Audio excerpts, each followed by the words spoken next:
You know what time it is. It is the best hour of your week. It is time for tipping points and puzzle pieces. Hit the horn for that.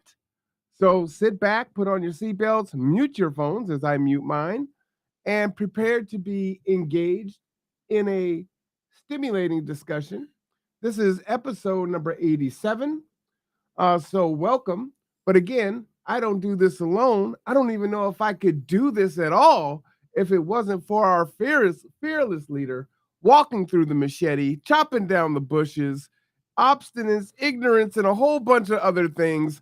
Mark Boatwright Frost. Let's give him a hand, bring him on up.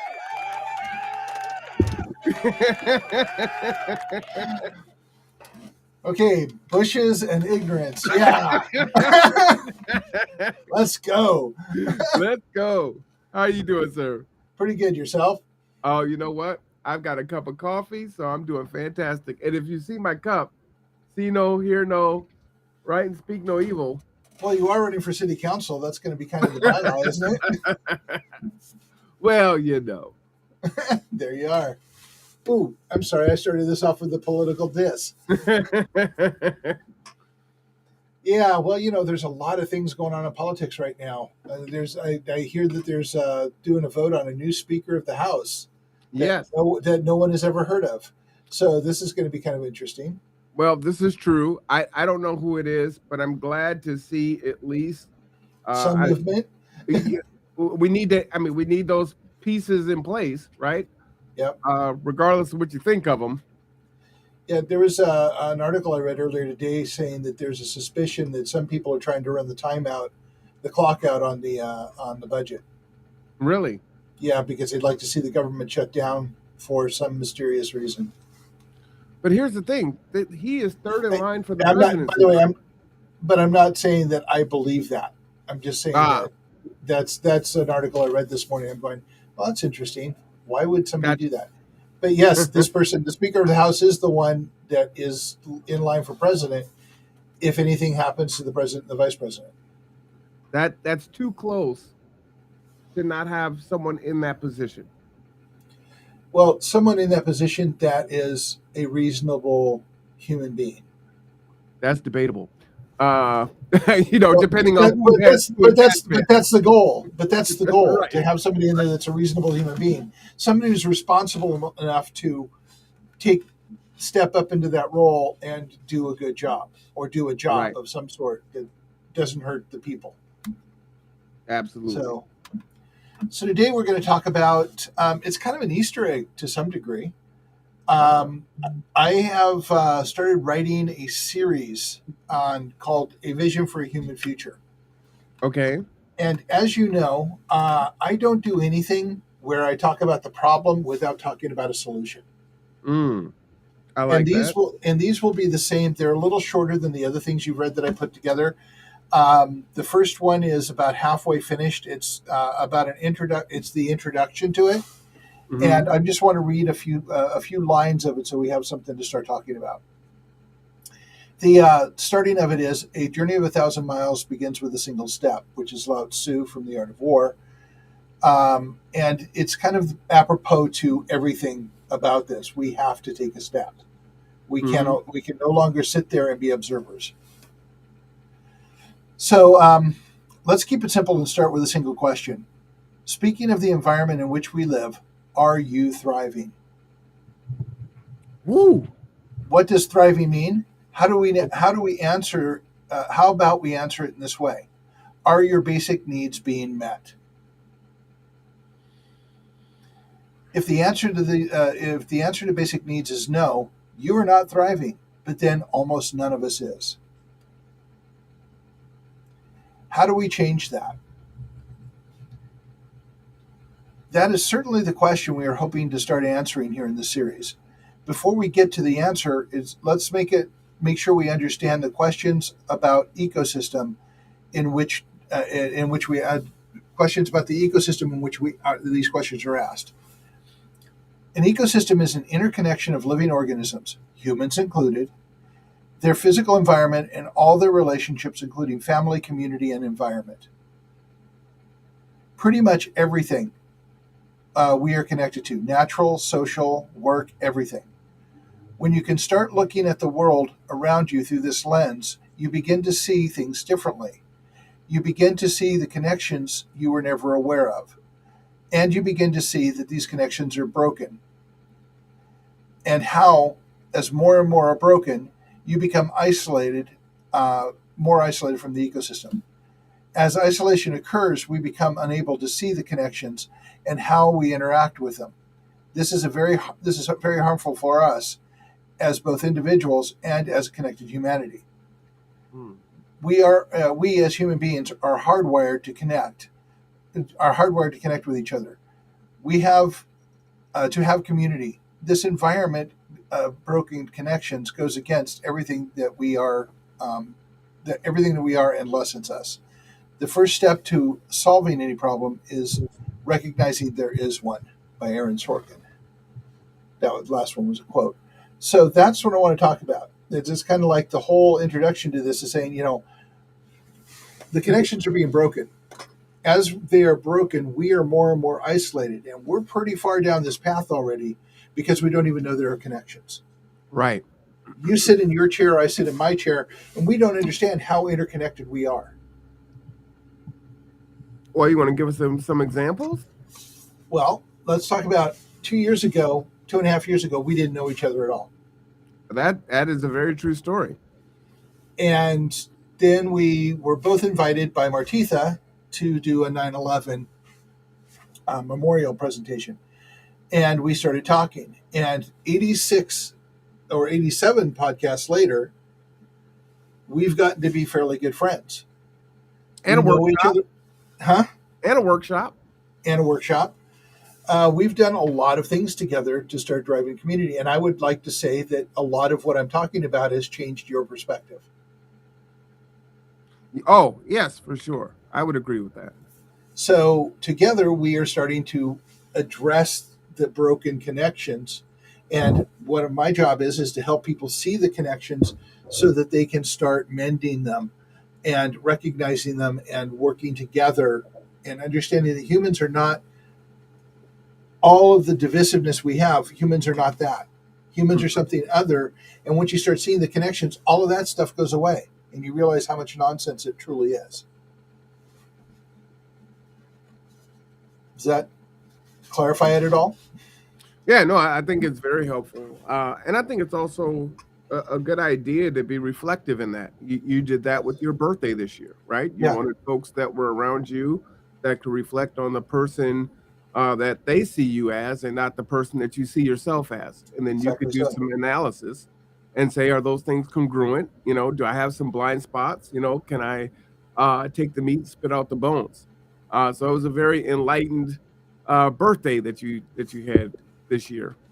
And to try and do that on all occasions, because the more you understand about how connections are made, the more you hold a mirror up to yourself, the more you see how things are rounded, the better you are at engaging and reconnecting those broken streams between us. So, I want to take a step out for a moment as I realize I'm doing this. I know I'm supposed to be looking right at the camera, but on my screen, you're over here.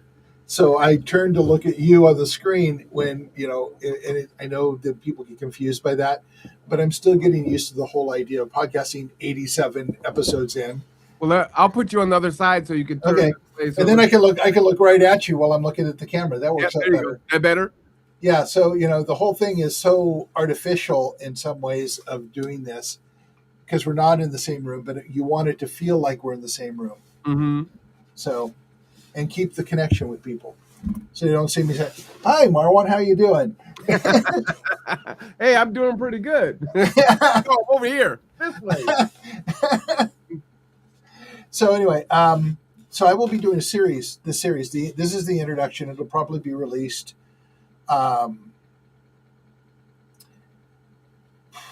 probably about in a week, the way it's going. The next one will be about shelter, which will tie in nicely with next week's podcast, whose title is Give Me Shelter. Can I give a PSA? Sure. So, Actually, I was going to ask you if you would turn and ask Amanda if she would join us on the podcast Amanda, would you like to join us on the podcast? Sure. next Wednesday. Oh, next Wednesday. Next Wednesday. Next Wednesday, not right now. I think she's like, oh, thank you. Yeah, no, we will be talking about shelter. And I found out yesterday while talking to Amanda that she used to be a property manager. Mm-hmm. And she has a lot of very interesting things to say as we talk about the whole thing about housing and homelessness and shelters. Nice. So, yeah. So I would like to have her as a guest speaker if we could. Sure. Okay. Amanda's willing. Yeah. Let's say you will. No, that's why I said to ask her, because I think she would add a lot to the podcast. So shelter is going to be the next installment, and we're going to be talking. And as I do the visions of living, what do we talk about? So and let's talk about that for just a second here. Terry, thanks for joining us. Yes, Terry. You have people who are homeless, and we have a lot of people with opinions about, they just want everything from they want them to just go away, mm-hmm. and not really humanistic thinking, but to they need to have really nice homes to move them into, and everything in between. And there's a lot of inaction because of a lot of different visions of what needs to happen. And what I think we need to do is sit down and have a conversation, which is what this is starting to do, is starting that conversation, right, with a single step about what can we do right now to start fixing the problem,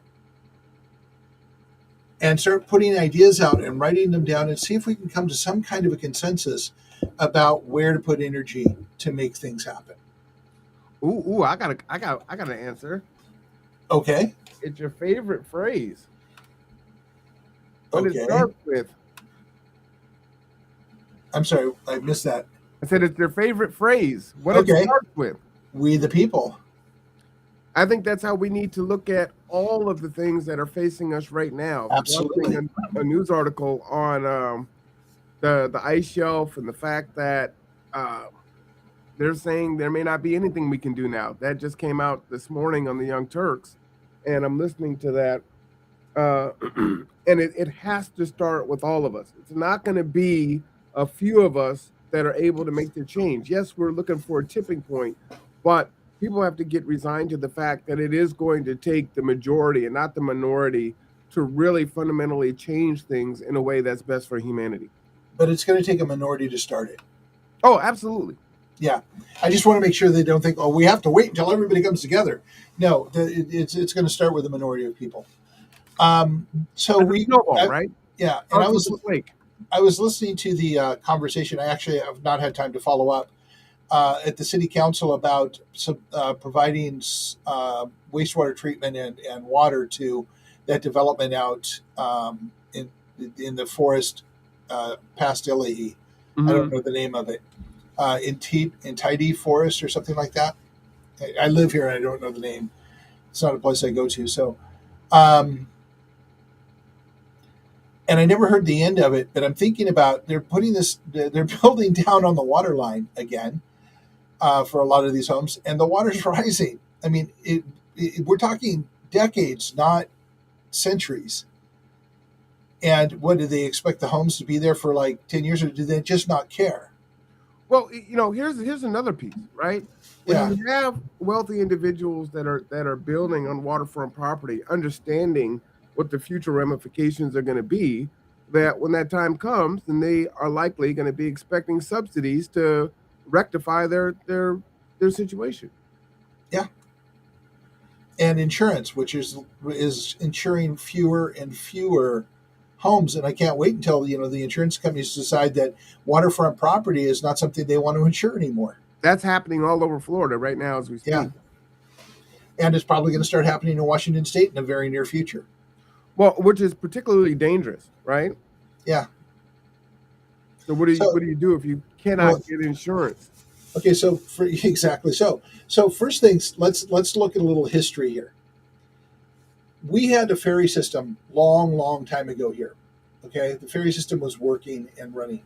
People started building their homes on the waterfront, and then they started complaining about the wakes creating problems for them.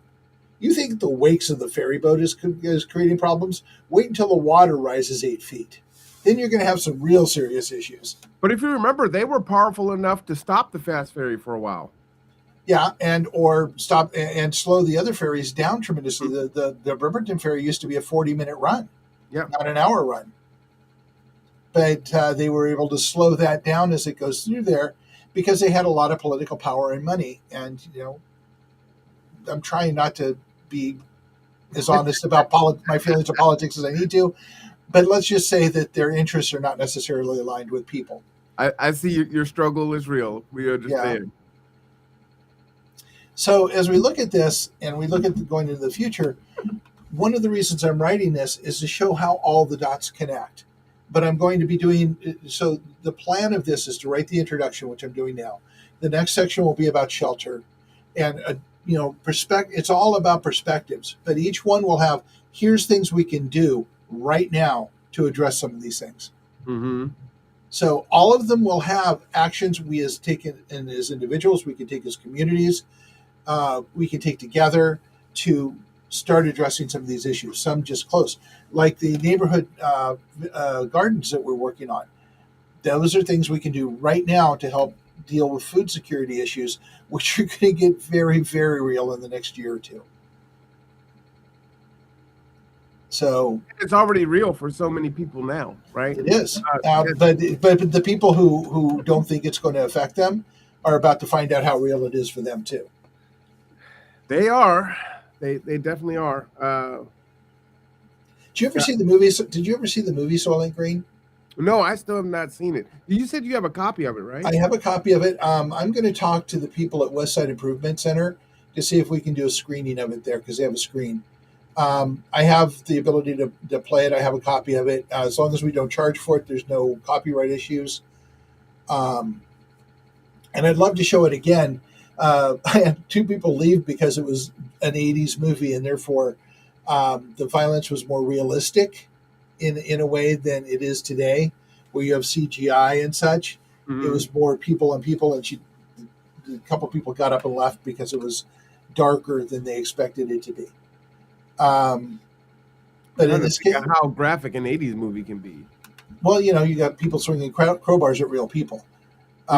So you've got a little bit more movement, but it's important to see because, I mean, I don't want to blow the movie people, but the haves have so little that you can't even call them haves, really, by our standard today. Mm-hmm. And the have-nots have nothing. But I think that's important for people to see also, because what we're learning is the issues geopolitically, many of those things are coming home to roost. Yep. In the sun, it's, this one here's a murder here, here's a death here, this happened. And it's like almost every day now. Right? Yeah. The road rage and Gorse and on and on and on. Yeah. People feel out of control. And because they feel out of control, they are working with their baser instincts. And as you point out, a lot of what I'm writing here comes from our discussion last week about Maslow and the hierarchy of needs. When you realize that even people like Jeff Bezos and Elon Musk are not very high on the list of that pyramid, we need to do something to start uplifting everything. And we have to look at how we can do that together. We can't.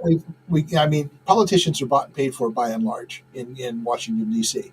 Not all of them, but the majority. I think we can agree on that. And they haven't started wearing the NASCAR jackets yet, so we don't know who they're bought and paid for. You know what? That would be an awesome thing to do. Oh, that's been going on for over a decade. First of all, with the Congress, and then with the Supreme Court, they need to wear jackets to tell us who's paying for them. That would be great. Yeah. I wonder if someone could whip something like that up where, you've got whoever's speaking, their jacket or an infographic comes up with a list of all of their donors. Oh, that would be really easy too, because there is a site, and I'll have it for next week. I don't have it in front of me right now, where they show who donates to each of the candidates and where their contributions come from. And it's and actually I did this in a few episodes back in our discussions. We could find that, put it up. We could create an infographic saying, "Here are the people who donate to this candidate." Well, I think it's powerful to look at what they're saying again through the lens of who is supporting them. And you find almost a direct correlation because nobody looks it up. Right, right. You know, I love that idea. You know the story of the Purloined Letter, right? The who? There was a story by Edgar Allan Poe, I believe, called the Purloined Letter. It might even be before Poe, but the whole concept was that everybody was searching for this letter, this incriminating letter, and it was sitting right there on the mantle out in plain sight. That's the philosophy behind this: is they don't even hide things anymore. They just don't talk about it. It's just sitting right there, and we have to pay attention to it. And part of what I talk about here is we need perspective. How do we? The question that I had up here to start with: how do we change that? By learning to see, by gaining perspective. And how do we gain perspective?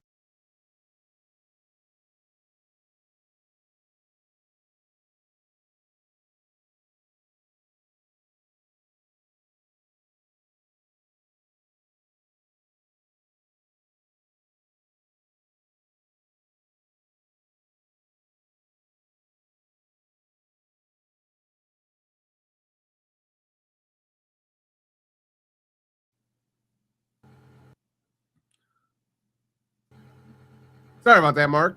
It's okay. I put up a technical difficulty. Be back soon. I fat fingered a button and my whole screen went dark. Everything kind of went dark. Yeah. Sorry about that. Let's start over. Woo, that was a panic. Man, Hi, this is Mark. Hi, this is Mark Wan. Mark and Marwan. We're going to be talking about stuff today. How's that for starting over? Man, I was like, what just happened? My whole screen went black. All right.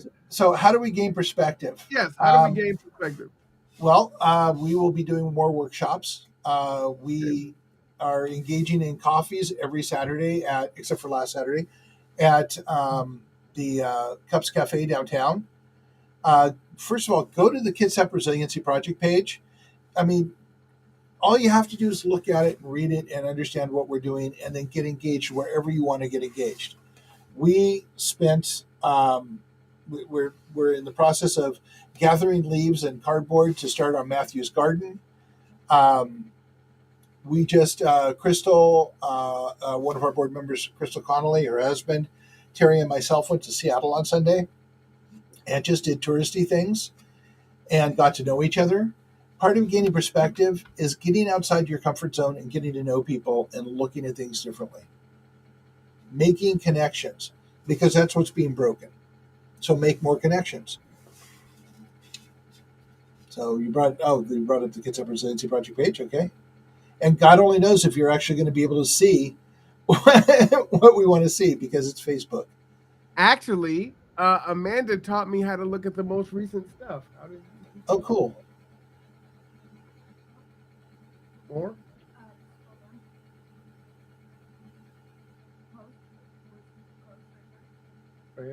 Filters. So I'm teaching everyone at the same time. So if you're going and you're looking and you're like, man, it doesn't look the same and I can't see the most recent thing, go down to post here, go over to filters, and then click on.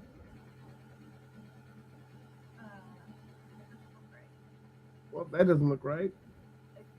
Well, that's the newest thing I put up right there. So that must be, he must already have it set up that way. Well, we had an issue last episode where we couldn't find it. Normally what you do is you click on the filter thing next to the post, and it should say all new posts. All new posts, okay.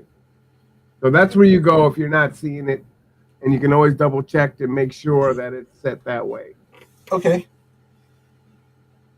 But yes, please do check out the Kitsap Resiliency Project page. And see these two handsome gentlemen here on today's podcast. Yeah, hey, that's a pretty recent picture. I have hair. Yeah, I got that to you last week when we were at your barbecue. Oh, really? Yeah, and the one right below that was the trip to Seattle. There's a little blurb about the whole thing. That's Crystal's husband, Roger. Okay. Um, and then this is the PBS Terra just came out with a video about Cascadia Rising, and I put that out just to remember that this is this is going to happen. It's a real thing, even though we're not paying attention to it. Mark, let me jump in. I Yeah. don't know what's been going on for the last week and a half. I've heard more about Cascadia Rising than probably in the past year, just kind of popping up into my feed in different places. Yeah, well, the part of the thing is that PBS is now starting to cover it more frequently, and other people Mhm. are starting to pay attention to it. It just took a while for them to get there. Why now? Something coming? Um, well, because it's October. Now, this was something that I posted the other day that I found very interesting. Somebody posted the ultimate bias cheat sheet, and I thought that was actually a little funny and really interesting. Understanding what your bias is, and there's a couple on there that I fall right into, Hmm. helps you, counter it. Biases break connections. Learning how to counter them help you make connections. You want to read out a couple of them? Yeah, so a few that stand out to me, definitely bandwagon effect. You tend to follow popular opinions or trends. Yep. Uh, Confirmation bias, we hear this one a lot. You favor information that confirms your existing beliefs, which is hard, right? That's the echo chamber. It can be Right. really hard to get out of. The Dunning-Kruger effect, you overestimate your ability when you know little about something. So you Yep. get a lot of pompous, arrogant folks that kind of fall into that. Illusory correlation, you mistakenly believe two unrelated things are connected. That one can be tough, right? Because That one's also sometimes, cognitive dissonance, believing yeah, that the two mutually exclusive things are real. yes, You want an example of that? yeah, please. Corporations are evil, but I really like my Tide because it's what I use. Mm. So they must be okay because I Okay. use them. Well, there's a So, lot yeah. of cognitive dissonance for So sure. anyway, this is was interesting. I put that up. The next one was more interesting. If it's going in order, it should be a quote. Yes, it is. This is the Maria Montessori, the person who put the Montessori schools together, Hmm. and I love this. Let me read it. Yes, I went to a Montessori school, by the way. Everyone talks about peace, but no one teaches peace. In this world, you are educated for, sorry about that, everyone. You are educated for competition, and competition is the beginning of every war. When will we educate himself? When will he educate himself for cooperation and to offer each other solidarity? That day, he will be educating himself for peace. Maria Montessori. yep.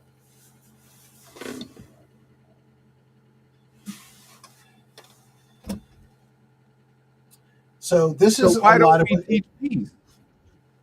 well because it's more beneficial to the corporations and the government to have us prepared to be at each other's throats. Teaching competition teaches us to be othering each other, to be in competition with each other, not to cooperate with each other. Well, part of that sounds like the one body issue, right?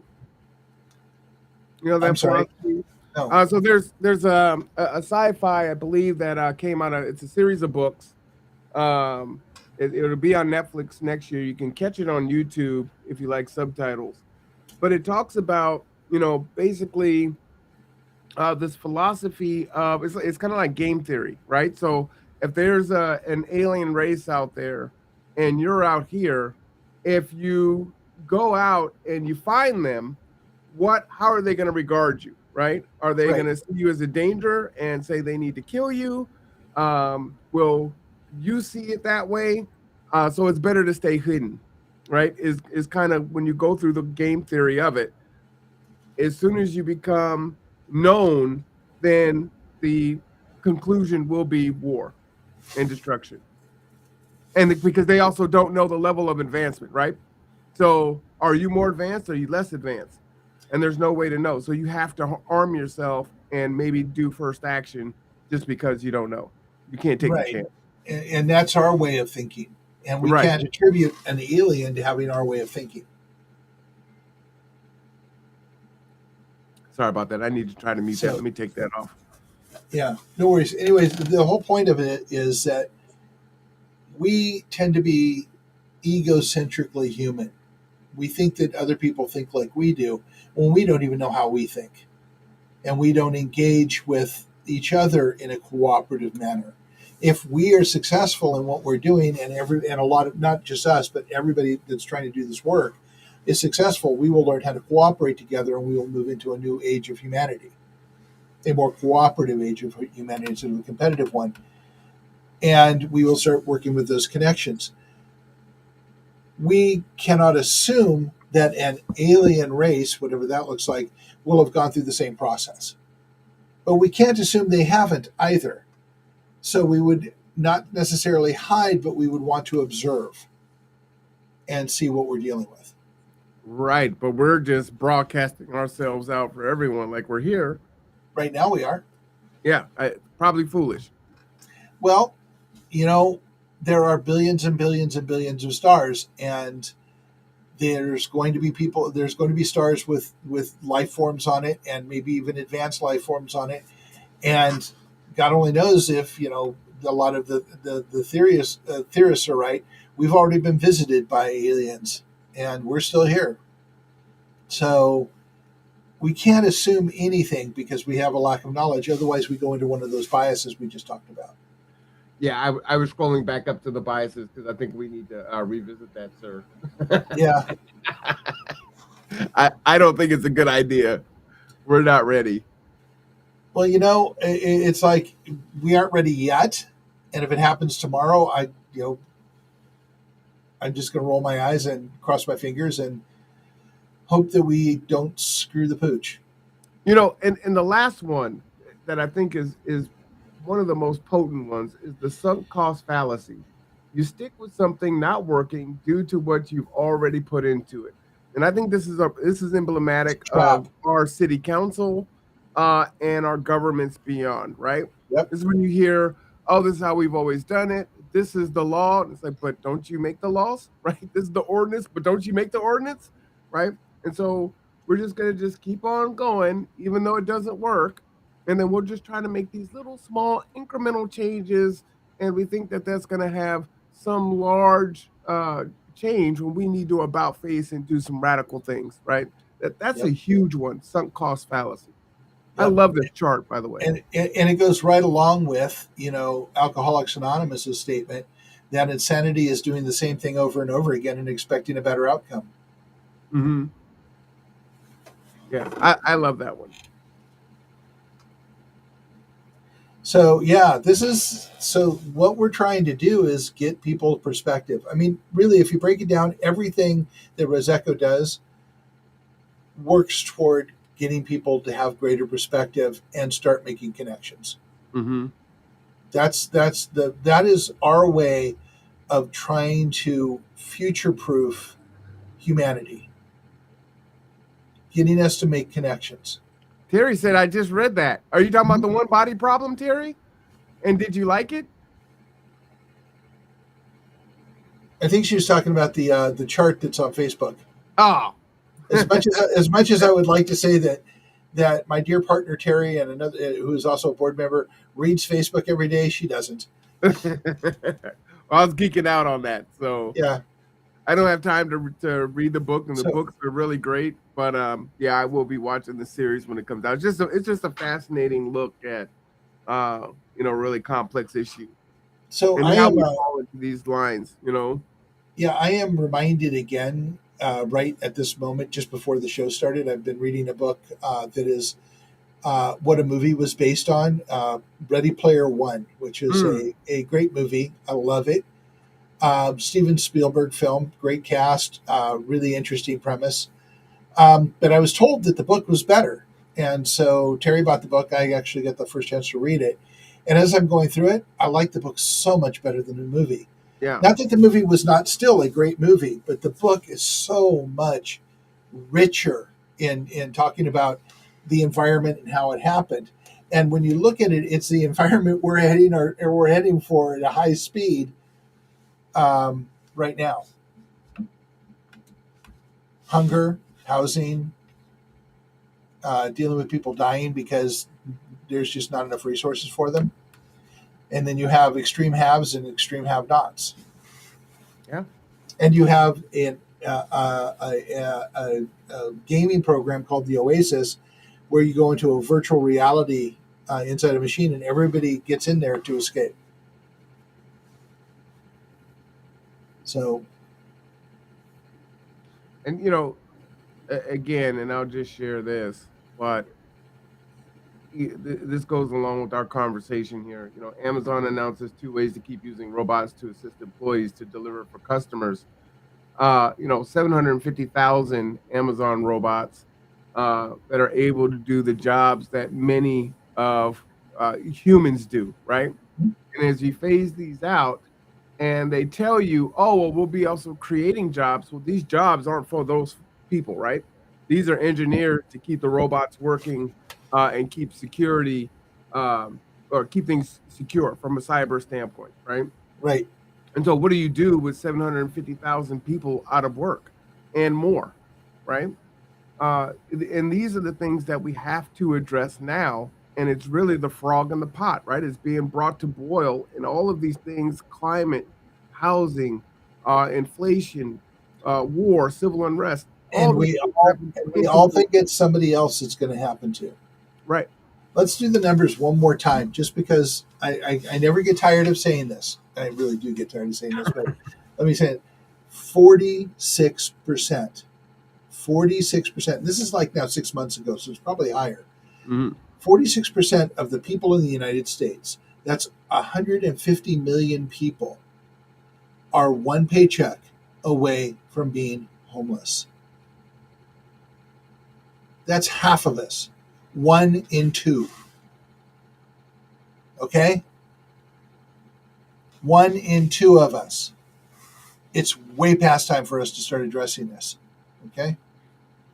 To go a little further in that also, our fallacy in American exceptionalism, when we look at the world population of 8 billion and we're 400 million, we are 5% of the world population. Now we use 25% of the world's this and that, right? We're extremists when it comes to being consumers, right? And we don't recycle anything. So we're straight out just stealing the resources. And so we have been able to think about that, right? You've got 5% of the world population that is able to force and dominate their will on the rest of the world. At some point, when what we're asking for here is the tipping point for we the people to wake up. What happens if that is a global phenomenon? Yeah, then They say, hey, it happens a lot faster that way. yeah, you're Well- using 5%, you're using 25%, but you're 5%. Collectively, as humans, we've got to get you guys to start living within your means and not being overconsumed. And we pay more than anybody else for healthcare because we do not have universal healthcare in this country. We pay more for prescription medicine, we pay more for healthcare, and we pay more for shitty healthcare. And that's just the truth. We are 27th. Let's go back to that again. 27th in infant mortality in this country. Yeah. We're the greatest country in the world. Why exactly? We are 27th in infant mortality out of all of the industrial nations. But we have the largest military. Well, we're going to need it right now, right? Yeah. Sadly. So this is the life that we are. We have to make some choices here. I'm not saying we give up the military or do all the other things, but let's start coming together and making some decisions together, because we aren't really that different. And it's not hard to do, right? No, it really isn't. One or two people can get together. This is how you started the conversation earlier. We didn't know each other 2.5 years ago, and we've come together to do quite a few things Yep. here in the community. And so that it starts with the seed. And as cliche as that is, lean into it. Figure out what it is that you want to do. As small as you think it is, inconsequential. It has ramifications and it has power to someone. I've Yep. told the story on here many times before, where when I started G2, I wanted to serve the masses. I wanted to be like McDonald's, right? The billions and billions served. And I was in a workshop, and what I learned from that, what I took away was it wasn't the quantity of people you served, it was the quality of the service that you provided to the few that you did serve. And that Yep. meant so much more. And you can't save everybody. You can't. A lot of people don't want to be saved. A lot of people won't trust your hand when it's reached out to them, even though they're sinking. I was just having that conversation earlier also about, you have to be very cognizant of what vessels you pour into, because some have holes. And some will take everything you got and go sink anyhow.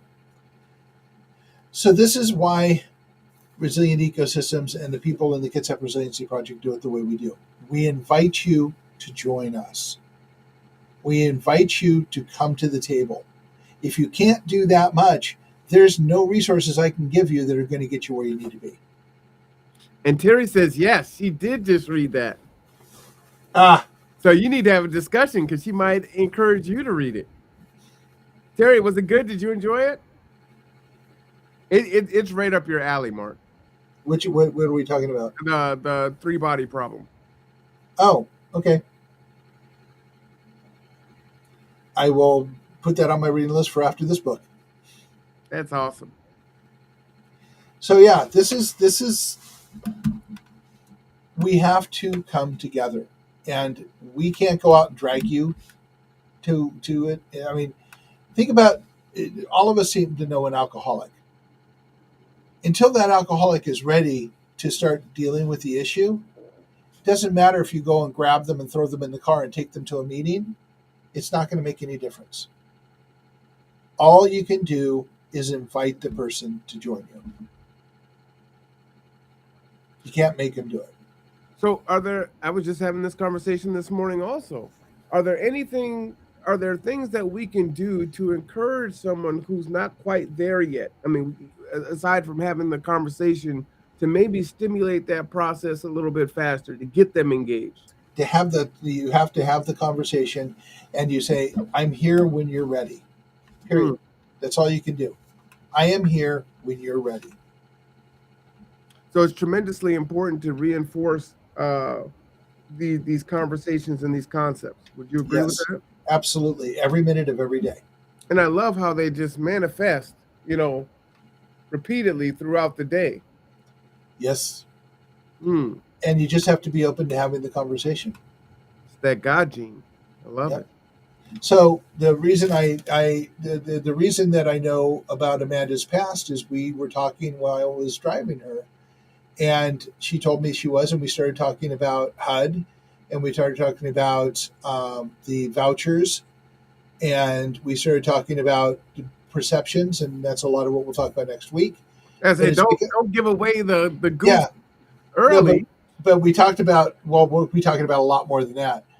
But it's because I just was open to having a conversation and listening to what the person said, and talked enough to ignite something that we could talk about. And that's kind of what you do. Don't be afraid to talk to people. Just say hi and see where it goes from there. I would say that's a great way to meet other people that are outside of your comfort level, right? Some people talk about, get out of your bubble, right? And when I was teaching at the college, I would tell people, no, stay in your bubble. Try to expand your bubble, right? You want to stay comfortable. You don't want to go outside your bubble, have this bad experience, and then go back in, and it's 5 years before you try to come back out again, right? Expand your bubble a little bit. And by giving back and volunteering, I think you would say, by driving several different individuals, you've met people that you wouldn't normally have a conversation with, right? And I've had lots of conversations. Hey, we've got some commonalities here, or that's a great way of looking at that, absolutely true. But I've been that way my entire life, much to my sister's dismay. Mm-hmm. We lived in Southern California, right near Disneyland, and so we'd go to Disneyland. We'd be in line for 2 hours for whatever. This is back in the '60s and early '70s, and I'd be there with my sister, and I'd start talking to people in line, and my sister would be going, "Oh no, no, no, no, no, no, no, no, no, no! Come here, Mark. Come here, Mark." And I'd just talk to them, and then people from Kansas, people from Ohio, people from Canada.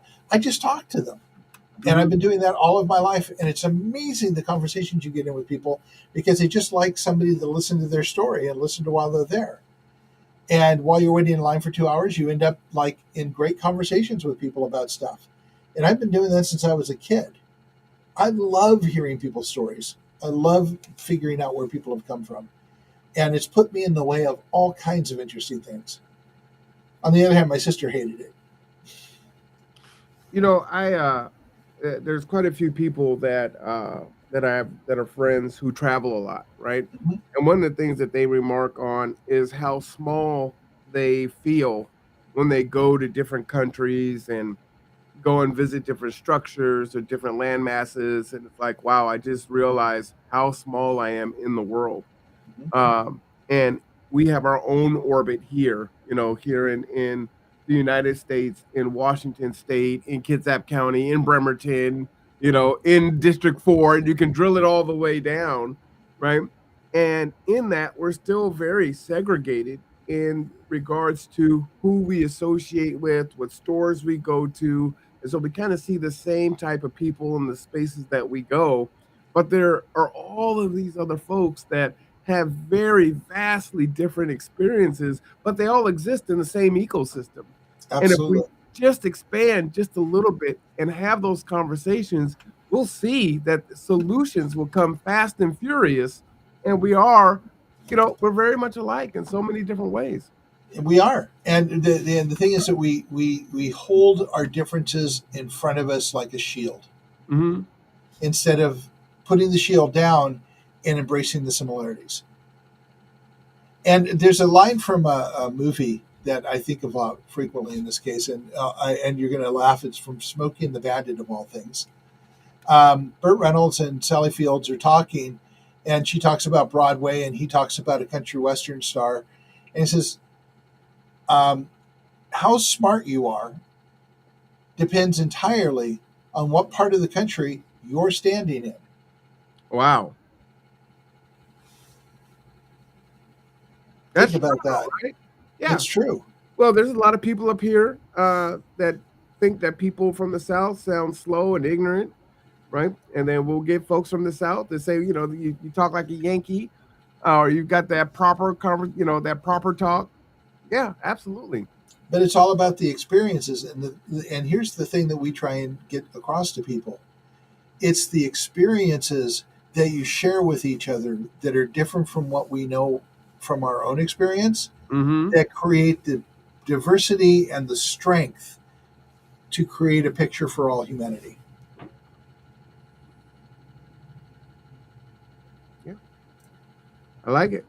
So that's what we work for. And I'm out of words today. Are you?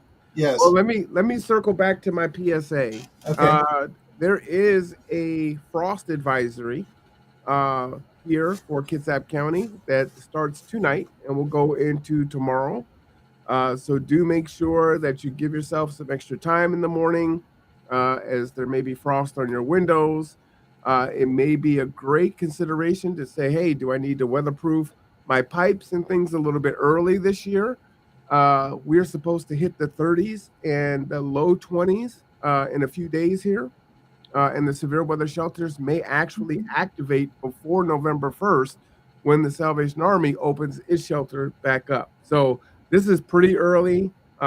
This is earlier than we've ever been involved with 211 and getting folks to where they need to go. So I know there are a couple shelters that will open up. All of them are not ready, right? Because it's typically too early. But it just goes to show you that we need to prepare now and that climate change is a real thing and these things are happening. We've had one of the hottest, June Hardest year in total. in human history, recorded history, right? Yep. So these things are important, right? And as wherever you find yourself, whether you're the 40% making $40,000 in this city, or you are one paycheck from going homeless, you need to consider, how do you stay warm? How do you cut your heating costs while, keeping you and your family warm and safe? Those that are sleeping in the car and in an RV, and then of course those that are unhoused and on the street, right? We have a shortage of ponchos right now. You see how the rain just starts coming down and things change. I mean, it literally changed on a dime. We did the barbecue the other day where you got the thumbnail for the picture. It was a beautiful 70-degree day. It's very much like the East Coast, where it's like 70 degrees in the daytime and then it drops down into the, really low 40s at night. So it's here. It's hit us. We've got to prepare. Yeah, I'm about to put the extra blanket on my bed. There we go. Right. I mean, my fireplace is on, and that's not for show. It is pumping heat. Yeah, actually, my heater got turned on for the first time today. Really? Just before the show, because I didn't want to be in the show freezing. So, well, stay out of G2 because Stephanie has it like a freaking ice box in there. I was in there yesterday. She had the AC on and the window open. jeez. Yeah, that was brutal. Well, yeah. It is what it is. It is what it is. Well, I'm back home now, so Yeah. I won't go back down there for a month. That's a good way to keep me out of there. Yeah, making it so frozen. So, last word, sir. Last word is again, for me, it's expand your comfort bubble, right? Challenge yourself to meet someone in a different space that you typically frequent and go. Maybe try a different coffee shop. Have that conversation with the person in line behind you. Just that small talk. Expand yourself. Get to know your community. These little things lead to bigger things. And we're going to have to solve some pretty major issues here coming up pretty quickly. And unfortunately, we're going to get multitude. We're going to have a gaggle, if you will, of crises that we're going to need to solve simultaneously. And so if we can start to build and cultivate these relationships with people that we don't typically, engage with, the easier it will be to do the hard thing, because it's still going to be difficult because we put it off for so long. Yep. And it starts now. The clock has been ticking. Yeah, I like it. Well, we're right on time. Tonight we have City Council. I believe it's study session. It is coming up to budget season. So this is, again, another time for you to get in, know how the city decides what they're going to invest in, where they see their priority is. Do they have any undue influence, like we said, from the outsiders? And then also we have the CK board meeting, Central Kitsap School Board meeting tonight, all on the Conduit. So, as I always say, take care of yourself and take care of each other. For Mark Boatwright Frost, I am Marwan Cameron. This is Tipping Points and Puzzle Pieces, Resilient Ecosystems. We'll see you all next time.